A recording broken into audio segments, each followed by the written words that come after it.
Untitled The Podcast. Of course, I be your host, Zombie, and I'm here with my co-host. What's up? My name is Joe. You can find me on Instagram at JPSteezy.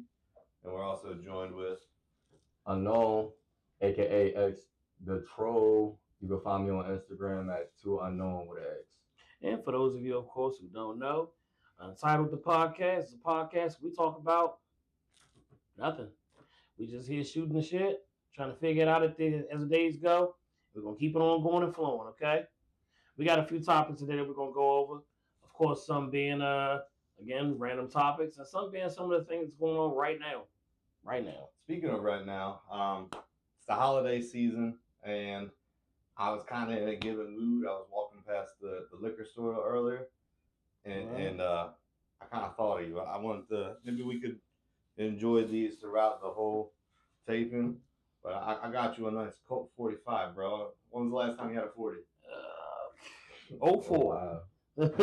That's that old people stuff. Yo. So God, they only had one Colt 45. Apparently, it's popular, so I had to get Coors Light, bro. I promise you, I'm going to have to edit the P at some point. But hey, cheers, bro. X, you want something to drink? Nah, y'all take care of that. Cheers. Have a sip for me.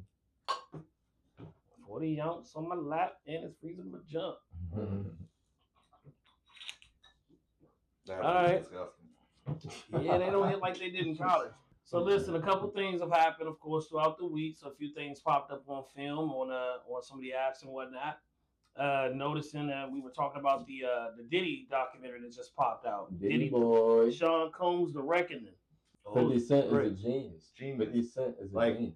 All right, so what I was going to ask y'all was, is anything that y'all didn't really know in the documentary? Because one thing I didn't know was, I didn't know that he actually started off with a partnership with somebody in Bad Boy. Like, I knew he got fired from when he was with Uptown Records, but I didn't know that it was somebody he was in it with, and they had 25% of the shares.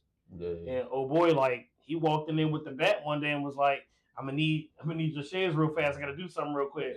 Yeah. That was incredibly shady. And you know that was his son's godfather. That On part. top of it, what That makes it part. even worse. Yeah, I kind of understand like the dude's mentality because like in the film, the documentary, he talks about like why would you want to give up that 25%? And in his mind, like he's putting in work, like he's actually running the company Mm-hmm. versus whatever Diddy's doing on the side. Like, and to me, it just came off like he was blowing through money. Yeah. But he's actually running the company, so this is his brainchild. Like this is his baby.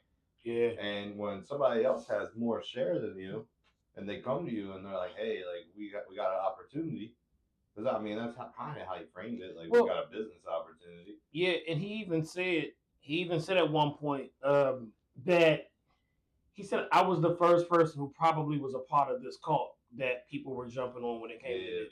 Yeah, So when it comes to that, I mean, he was walking proof. A lot of that I did not know about him. Didn't even know he was at first originally. I will say, like after mid-second episode, I would say like after mid-second episode, it was just kind of information that I already knew and grew up with. Yeah. And so it was like I kind of remember that like popping up in my early childhood, and I mean, it's weird like being ingratiated in hip hop culture in your early childhood, but like that became like a normalcy, like that type of talk and that type of like swag and like just how you go about life on the street. Yeah. I just think that whole show was just confirmation of what we thought or what we knew. I agree. Yeah. I mean, because I remember as a kid in the 90s and stuff, I remember all I knew was that he would be dancing in front of the screen. He had on the shiny suits. He would do his little thing. Mm-hmm. But he was literally paying himself. He was literally paying himself to appear. $100,000 each time you went into a studio. Yeah. But you know what get me about the whole Diddy thing again? I knew a lot of the stuff that they were talking about. There were a few sprinkles of things that, of course, you know, I didn't know.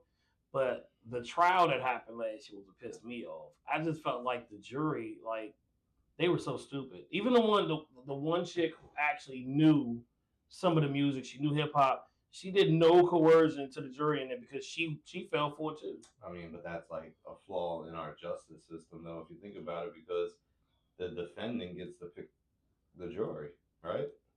Like when you go in for jury duty, the guy that's getting tried is there. Like, you gotta stare him right in the face and be like, "Nah, man, I think you're guilty," or like, "Oh, I have like a clear mind. I can judge this."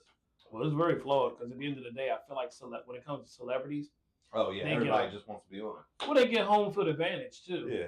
You know, so even if a person doesn't, especially if a person doesn't know who the celebrity is, they just know they're a celebrity.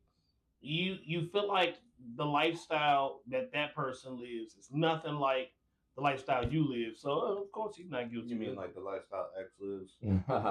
He's He's getting it. Yeah, not me. With two Siamese twin sisters who raised a delicate princess. I'm just trying to keep up with y'all. That's it. With a moat around the building. Yeah, keeps the Black Knight at bay. And an anthropomorphic dog too. Well, before we get off topic, guys. Okay, how about the Jay-Z clapback at 50 Cent about the show?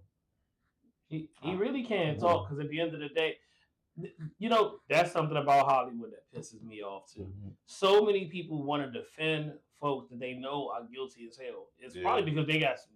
Everybody's got dirt. Everybody's got dirt. They probably got some Jay-Z dirt, which you know. But that takes me back to like being in Hollywood. You're so far removed from what actual life is. Like these guys, all of them think they're untouchable because they have money. Yep. You know what I mean? Which makes them feel like they can do whatever they want. And that's almost what happened with Diddy. Is like, my man thought he was like untouchable, immortal, superhuman. I mean, you got the cheat code. He really did, and they said that a few times in it too. He had a few moments where he was just like, he is not like anybody else.